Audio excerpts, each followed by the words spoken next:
this a time of exploring what it is to grapple with sin, which is just a July sermon series. So I didn't want to make you feel like we're going to talk about sin all summer long, but just in July we'll be looking at grappling with sin. And the passage today, last week we started in the Torah, the book of Numbers, and this week we are going to be in the prophet Hosea. Hosea is one of the 12 minor prophets at the end of our Old Testament, and Hosea is a wonderful prophet who both brings to Israel the sense of God's disappointment with Israel and indeed confronts Israel with their sin, but also has the opposite side of that coin of sin, because Hosea, as God's spokesperson, announces how God's heart is broken by that and how God still persists in wanting to have a relationship that's not just an okay kind of relationship with God's people, but one that is full and filled with a sense of great and enduring love. So listen to this portion, which is about the expression of that love, and see what God tells the people of Israel about God's hope for a relationship with them. Therefore I will now allure her and bring her into the wilderness and speak tenderly to her. From there I will give her her vineyards and make the valley of Achor a door of hope. There she shall respond as in the days of her youth, as at the time when she came out of the land of Egypt. On that day, says the Lord, you will call me my husband, and no longer you will call me my Baal, which is another name for God, but actually was a different God that the Israelites worshipped. For I will remove the names of the Baals from her mouth, and they shall be mentioned by name no more. I will make for you a covenant on that day with the wild animals, the birds of the air, and the creeping things of the ground, and I will abolish the bow, the sword, and the war from the land. I will make you lie down in safety. I will take you for my wife forever. I will take you for my wife in righteousness and in justice, in steadfast love and in mercy. I will take you for my wife in faithfulness, and you shall know the Lord.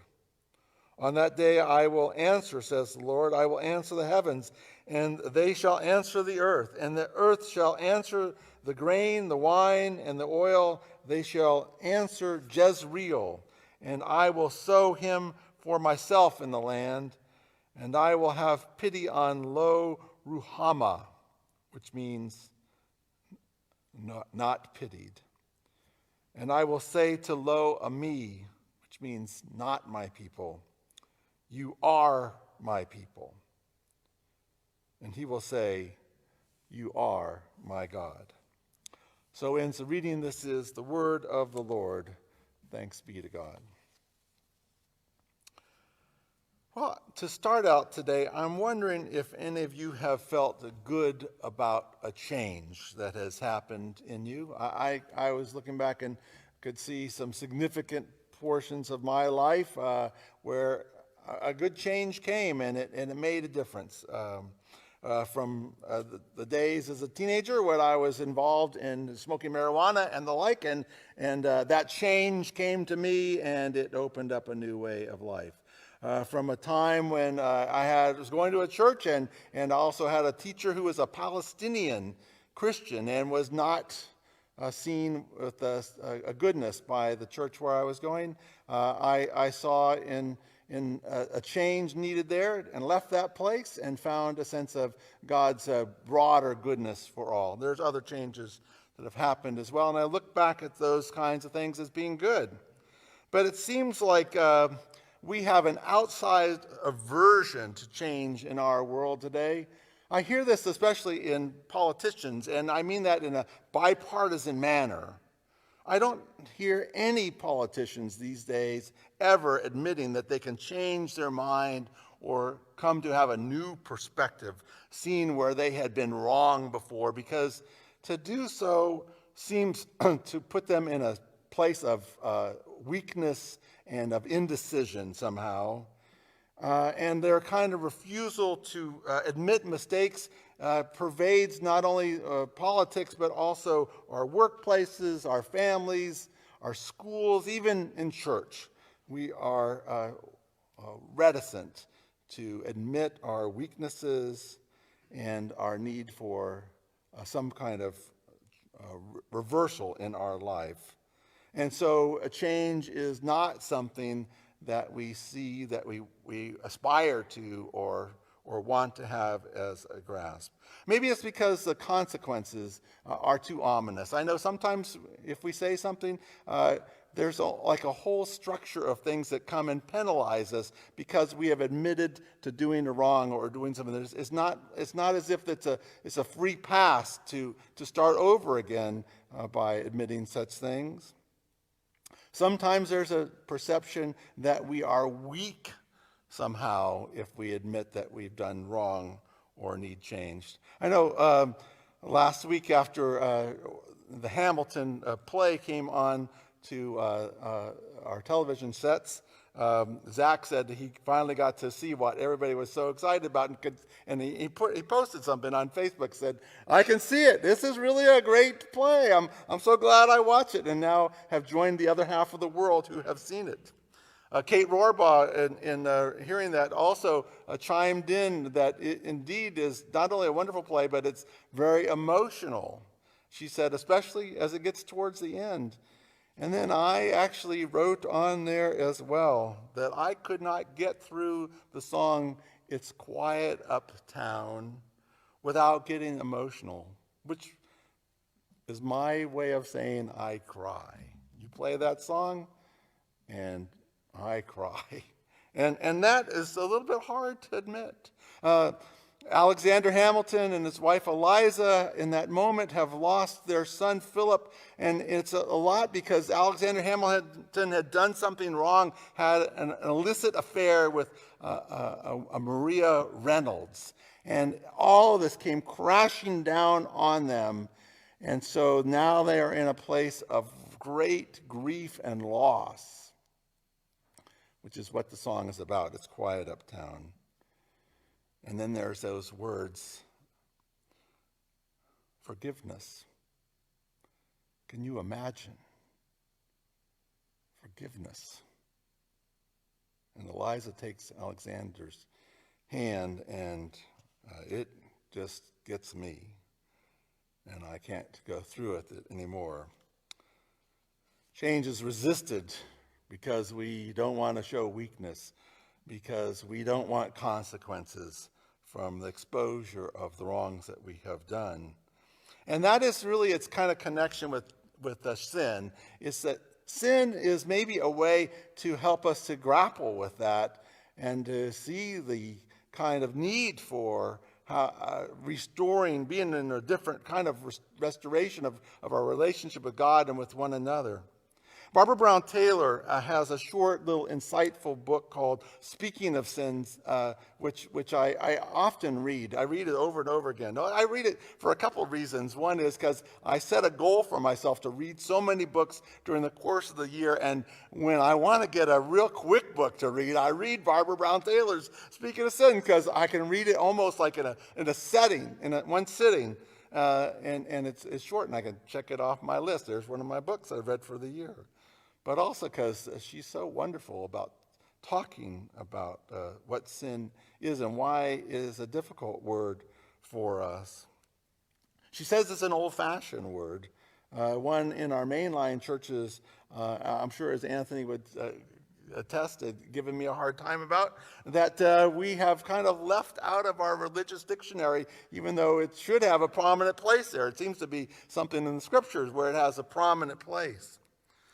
But because sin is associated with judgment and hell and punishment, who wants to talk about that when we can stick to love and grace in a time, especially in a church like ours, with so many empty pews where we don't want to offend anybody?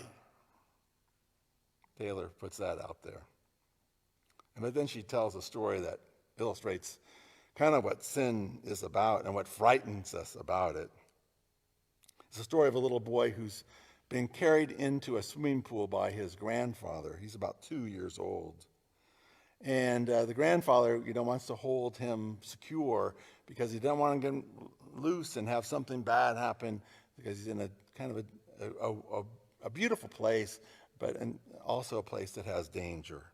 He doesn't want the boy to be at risk. And so he holds the boy, and the boy senses the sense of being held and struggles and wants to get free. And as they get kind of waist deep for the grandfather, maybe a little bit more than waist deep, the boy is now close enough to the water that he thinks of a new way of kind of helping his grandfather release him. And he's going to get some water and splash it into his grandfather's face. But instead of splashing his grandfather, what he does is he misses and he slaps him across the face. Taylor has witnessed this, and she says, I remember the slap, and then the silence, and then the roar. In a flash of anger, the boy's grandfather shouts at him and shakes him hard, and the boy goes limp and is silent in his arms. He had never heard his grandfather's voice like that, and had never been hurt by him in any way. And looking on, Taylor says, I saw their primal relationship ruptured in a moment, and knew somehow that things would never be the same again. I think sin has that kind of sense to it, that the stakes are so high and we don't want to get to that threshold. Now, Taylor goes on and makes another illustration that's similar, and I think maybe is a little bit closer to home for all of us.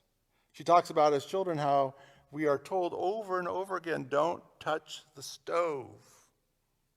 Don't touch it. It's hot. Stay away. But there's something about us that wants to touch it even so. And I could show you here on the right-hand ring finger where there's still an evident mark of that time when I said, I'm going to touch it. And then we get burned. Sin is like that. It's like we want to do something, and then the consequences come almost in a way that we didn't realize really what was going to happen. But it causes us to be sin averse and keep it away from ourselves. It has this kind of risk of cutting us off from the God that we wish to trust. It has a risk of a consequence that threatens broken relationships that won't be restored. A reading from Hosea provides a testimony for how inadequate this view of sin is. Yes, Hosea is about holding Israel accountable for their sins. In the book of Amos, another one in the 12 minor prophets, it's all about what God's deeds are like. If that's the theme of Amos, then what Hosea is about is how God feels about us. And to help illustrate that, Hosea is commanded to go marry a promiscuous woman named Gomer. And she continues in her promiscuity, which is something that's got to be wrenching to Hosea. They even have 3 children together. One is called Jezreel, which is a beautiful place in an agricultural valley in Israel. Only problem is that Jezreel is also a place where some killings took place. A king of Israel and a king of Judah were killed both in the same place at one time. Other kings that in another story were killed in Jezreel. There is this confrontation between Elijah and the prophets of Baal, and when the prophets of Baal are shown to be false prophets, they're completely wiped out by the people of Israel there. So to say that your child is named Jezreel, it's kind of like naming your child Hiroshima or Auschwitz. It's not a pleasant name. It's a place that has a sense of death hanging over it. Then come the 2 other children, Lo Ruhamah, which is kind of a pleasant sounding thing.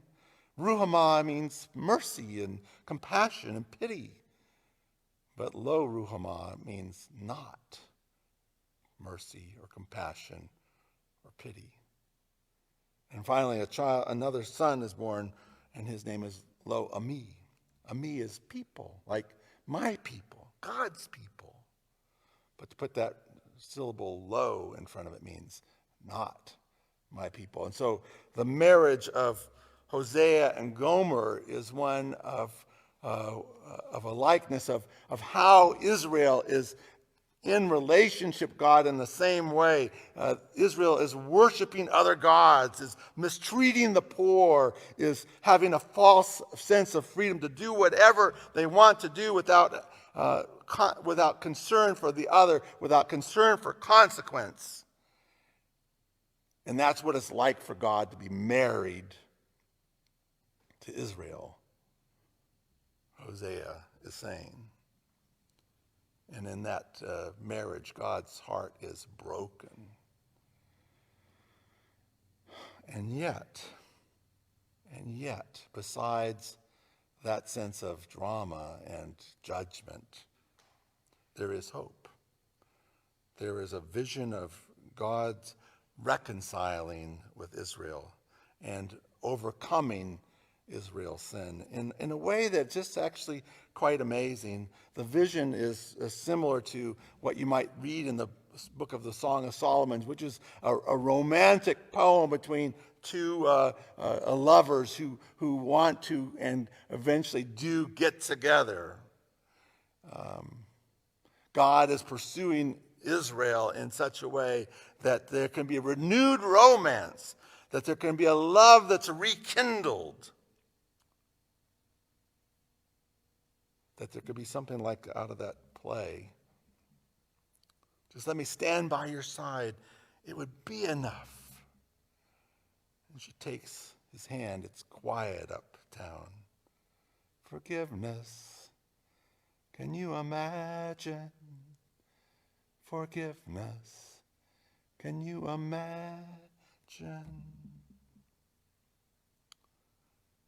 Sin is what gets us to notice our alienation. It's what gets us to notice where we have fallen short with God and with others. It's what gets our attention that we act sometimes with corrupt intent. It's what gets our attention that sometimes, even angrily, we have rebelled, loving destruction because we no longer have a sense that we can't trust God or need to be true to others. We just let everyone go, but find ourselves alienated and alone in doing so. It is a recognition that we are lost, but nevertheless, still there is a seed of hope that whispers the promise of restoration in our relationship. Bullied by the way sin gets used by some in power, I can understand how it is that we kind of got rid of talking about sin, how we canceled it from our vocabulary. We have in our secular day actually substituted a couple other different kinds of concepts or words to take the place of sin. So now instead of talking about sin and forgiveness, we talk about legalities and criminality. We talk about therapies and healing of things that are physically or emotionally wrong in us. Actually, in many cases, these can be helpful, but they also lack the honesty of naming what we really are about and what makes us whole. Having read Taylor's book several times, I remember once thinking about it and having read it, I think at that time, when something happened to someone in my ministry that I was involved in. It was, the person did a silly thing. It wasn't had any kind of malintent to it. It was just something that they had done thinking it was kind of fun, but it was careless in such a way that it could be perceived by others as being wrong.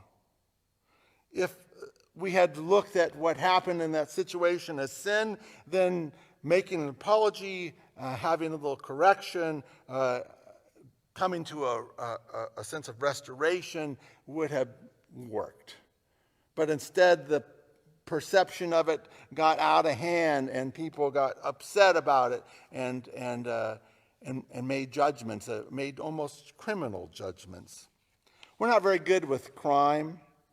Instead of correction, we want punishment.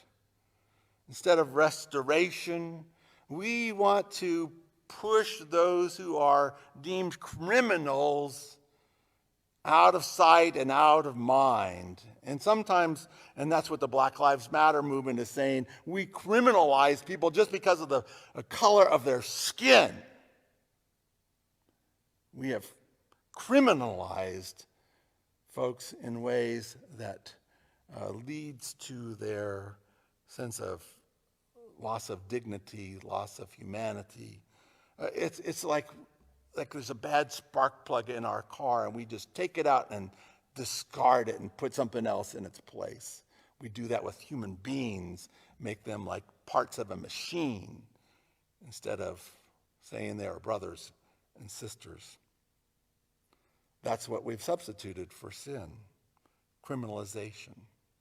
Or another way that we deal with it is we use a medical model, which is much more humane, to be sure. To call substance abuse, for instance, a disease is to take away the stigma of those who confess their inability to control their abuse and who turn to a higher power to accept them. And indeed, as I think about the 12-step model and the 12-step programs that are based on it, there is a grace-filled way of describing sin there and how there can be repentance and restoration. And there is a grace that lies in AA and NA groups who act as a community for the person who is in need of change.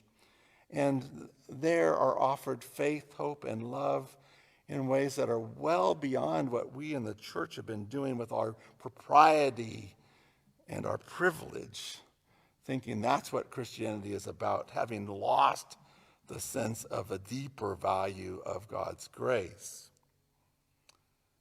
And yet, despite the healing missions of therapies, whether genetic or psychological, sometimes also that gets left out is a sense of our capacity in a covenanted relationship with God to have a responsibility, and I've used that word before, an ability to respond, which is what is the gift of God to us in our relationship with God. So Barbara Brown Taylor said, sin is our only hope. It's not criminality. It's not just a therapy. It's something where, let's think of that prayer that's said at the AA and NA meetings, the Serenity Prayer, where it helps us to understand and to admit, accept the things that we cannot change, that indeed we are those who need God's grace because we do wrong. We are like that child who touches the stove that's turned on because we're just so curious until we see the consequences of it. We have to accept that there is some grace that holds us despite that. But we also are those who pray for the courage to change the things we can, because we have that sense of responsibility that's a part of that covenant we have with God, and we know the wisdom to know the difference. I put this out there for us so that I know I'm still working on it. We can reconsider what it is that we grapple with sin. So the end of that is a restoration of relationship with God, with one another. Our